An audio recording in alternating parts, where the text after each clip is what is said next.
नमस्कार, आप जुड़ चुके हैं लाइव बिहार के साथ। मैं हूं राजमोहन तिवारी। बिहार में जातीय जनगणना को लेकर सियासत काफी ज्यादा गर्म है। लगभग बिहार की सभी पार्टियां जातीय जनगणना कराने के पक्ष में है। सत्ताधारी दल जेडीयू और विपक्षी मुख्य पार्टी आरजेडी दोनों एक पन्ने पर हैं। दोनों ही जातीय जनगणना कराने के पक्षधर हैं, लेकिन बीजेपी, जिसकी केंद्र में भी सरकार है, वो उसके खिलाफ है। बीजेपी ने तो साफ तौर पे कहा है कि जातीय जनगणना कराने से पहले जनसंख्या नियंत्रण कानून लाना बेहद जरूरी है। जाहिर बात है कि जातीय जनगणना और जनसंख्या नियंत्रण कानून को लेकर जेडीयू और बीजेपी एक पन्ने पर नजर नहीं आ रहे हैं। दोनों की विचारधाराएं अलग अलग हैं।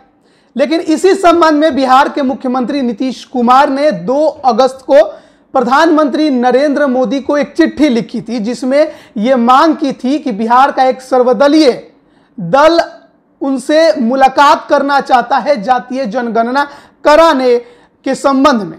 लेकिन आज 10 अगस्त हो चुके हैं, लेकिन अब तक प्रधानमंत्री के तरफ से मुख्यमंत्री नीतीश कुमार को कोई जवाब ही नहीं मिला है, ना हाँ में ना ना में। मुख्यमंत्री नीतीश कुमार आजकल हर सोमवार को जनता दरबार लगाते हैं। जनता दरबार में आम जन की फरियाद सुनते हैं और उनकी समस्याओं का समाधान करने की कोशिश करते हैं। 9 अगस्त सोमवार को भी उन्होंने जनता दरबार लगाया और जब जनता दरबार से बाहर निकले, मीडिया से मुखातिब हुए, तो उनसे इस संबंध में सवाल किया गया। इस संबंध में उन्होंने साफ तौर पर इस बात की जानकारी दी कि अभी तक प्रधानमंत्री की तरफ से उन्हें कोई भी जवाब नहीं मिला है उनकी चिट्ठी को लेकर। उन्होंने साफ तौर पे कहा कि जातीय जनगणना वो विषय है जिसे गंभीरता से लेना होगा। पिछली जातीय जनगणना 1931 में हुई थी, उसके बाद कभी जातीय जनगणना नहीं हुई है, जबकि अभी के दौर में ये कराना बेहद जरूरी है। जातीय जनगणना कराने से कई फायदे हैं। इससे यह पता चल जाएगा कि कौन सी जाति की क्या स्थिति है, उसके विकास के लिए काम किया जा सकता है।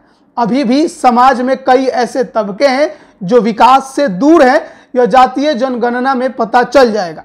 नीतीश कुमार ने आगे कहा कि जातीय जनगणना कराना केंद्र सरकार का ही काम है। कुछ राज्यों ने अलग से कराया था, जैसे कर्नाटक में जातीय जनगणना हुई थी।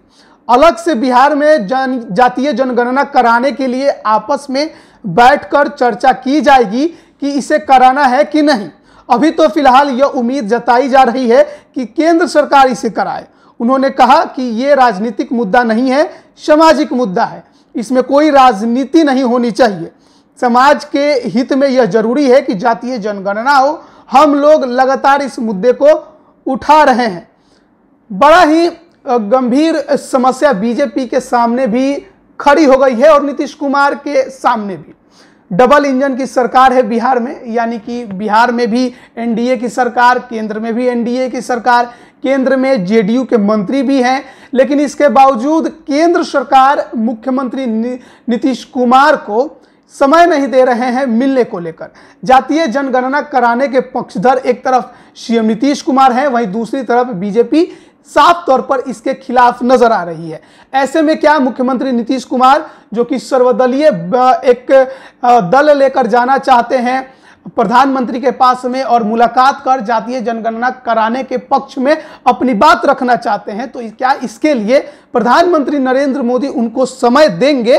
ऐसा लग रहा है कि उनको समय मिलना थोड़ा मुश्किल होगा, क्योंकि पिछले 8 दिनों से कोई जवाब ही प्रधानमंत्री की तरफ से मुख्यमंत्री नीतीश कुमार की चिट्ठी को नहीं मिला है। ऐसे में मुख्यमंत्री नीतीश कुमार साफ तौर पे ये कहते हैं कि जातीय जनगणना कराना केंद्र सरकार का काम है। कुछ राज्यों ने कराया है, अगर केंद्र सरकार नहीं कराती है तो फिर बिहार में जातीय जनगणना राज्य सरकार खुद कराए। इस पर बैठकर चर्चा करेंगे और फिर सोचेंगे कि कराना है या नहीं कराना है। बड़ा सवाल यह भी है कि क्या बीजेपी जब इसके पक्ष में नहीं है तो नीतीश कुमार क्या केवल अपने दम पर जातीय जनगणना बिहार में कराएंगे? क्या करा पाएंगे? क्योंकि बिहार में जो अभी सरकार है एनडीए की, उसमें सबसे बड़ी पार्टी बीजेपी है और उसने साफ कहा है कि बिहार में जातीय जनगणना नहीं होनी चाहिए। इससे समाज में द्वेष फैलेगा। और उसका यह भी कहना है कि जातीय जनगणना से पहले जो जनसंख्या नियंत्रण कानून है वो आना चाहिए, जबकि जेडीयू जनसंख्या नियंत्रण कानून के विरोध में है। अब बिहार की स्थिति और बिहार की राजनीति जातीय जनगणना को लेकर किस कदर आगे बढ़ती है, ये देखने वाली बात होगी। क्या नीतीश कुमार और तेजस्वी यादव बिहार में जातीय जनगणना करा पाएंगे साथ मिलकर, ये भी देखने वाली बात होगी। आप बने रहिए लाइव बिहार के साथ, तमाम अपडेट हम आप तक पहुंचा रहे हैं। आप सभी का बहुत बहुत धन्यवाद। लाइव बिहार यूट्यूब पर सब्सक्राइब और फेसबुक पर लाइक जरूर करें।